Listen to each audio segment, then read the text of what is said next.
Yo, what's up guys? Welcome back. OCG Metagame Breakdown for, well, late September, early October 2021. Let's take a look. As you know, most recently the OCG got their new format go into effect on October 1st, and there were, already tournaments using the new Forbidden and Limited list for the OCG. Let's take a look. As you, might remember, a deck like Virtual World got, got hit. Calamities was banned. Mystic Mine was banned starting October 1st. Most notable hits as well were Gamma 2-1, Crossark Designator 2-2, for example, Desires 2-2 also. But most of the top tier decks over there kinda dodged the bullet. But let's see how much of an impact that has on the current OCG format, and see how much of a problem the Destiny Hero Phoenix Enforcer is currently in the OCG. And well, depending on how you look at it, but it could become a well, if it isn't already a problem, but again, depends how you look at it. But it's not only the Destiny Hero package that's becoming super splashable in basically every deck. You see here the pie, well, not really in the pie chart, but Road of the King also mentions it, is the Brave token engine. Basically any deck can slap that one in, and what's bad about like an Omni Negation that's easy searchable, built-in pluses, plus you can search that Omni Negation in the form of Griffin once per turn if you have the continuous spell phase up. So hardly any downsides to the Brave token engine, and it's super splashable for a lot of decks. So let's take a look. This is the most recent metagame breakdown for the OCG.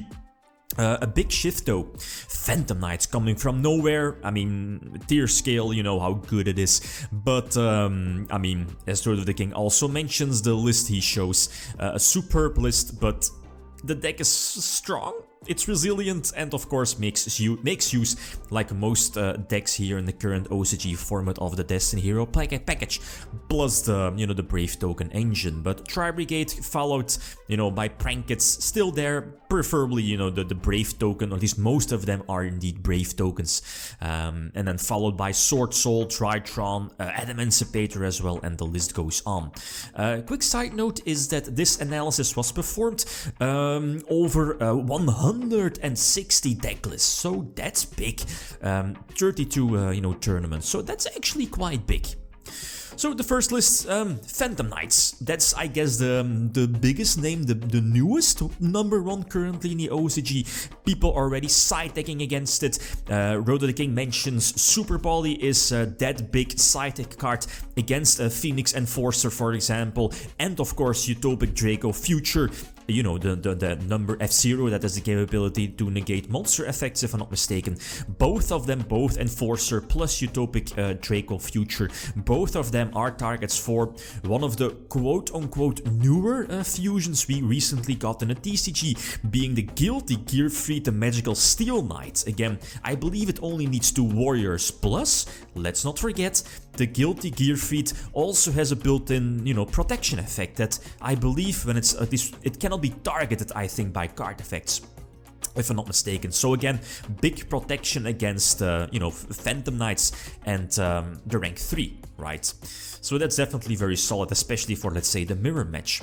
Now the thing is that people are preparing, Phantom Knights are preparing against Guilty Gearfried, so they are kind of replacing stuff in their extra deck, and I'm looking at F0 for Masquerena, but again, people are already answering that by, instead of, using the, the Guilty Gearfried, next to using Guilty Gearfried, they're using the Predaplant Dragostaphilia as well, or, Starving Venom, as good old school targets for the Super Polymerization. So definitely keep Super Polish ready when we get this stuff in a TCG also.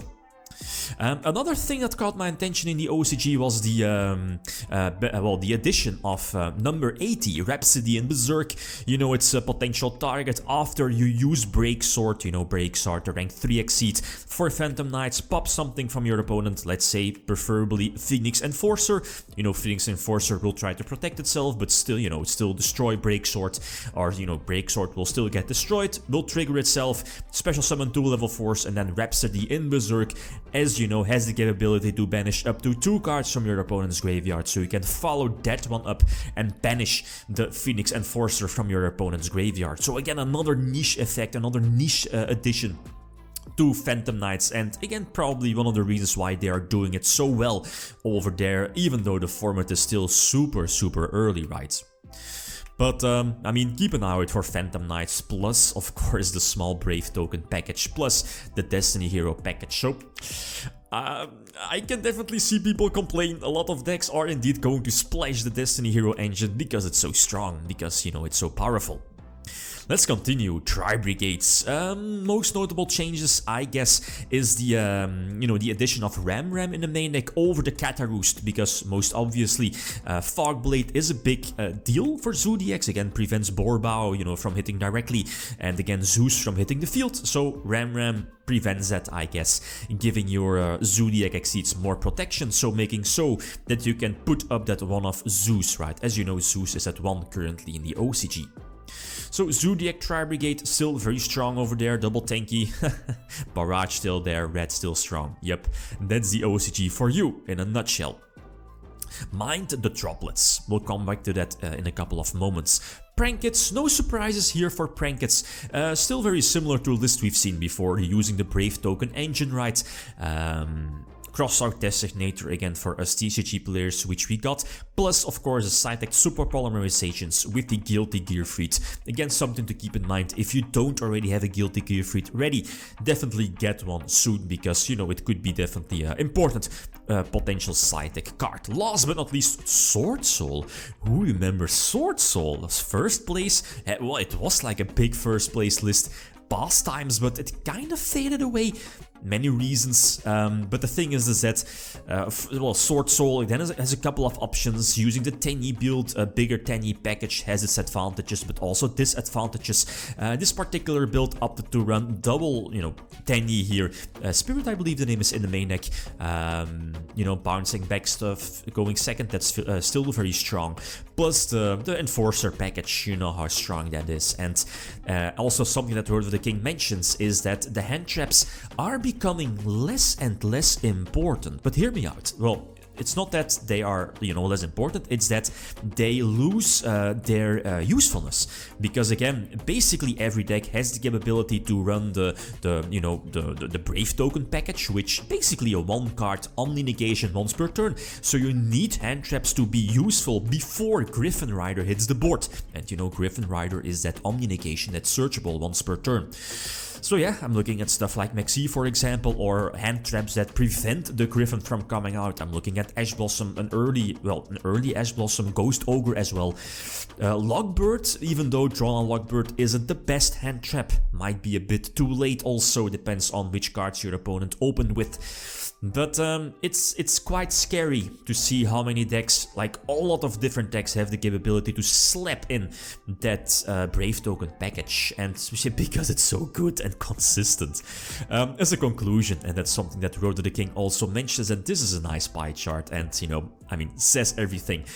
About 40% of the decks are running the Destiny Hero package, so, and I don't see this declining over time, and same for, you know, the Brave token package, little over 14%, but running both packages under, you know, 20%, 18 to 19%. So very interesting, this analysis, right? So definitely interesting to see if this is going to hold up.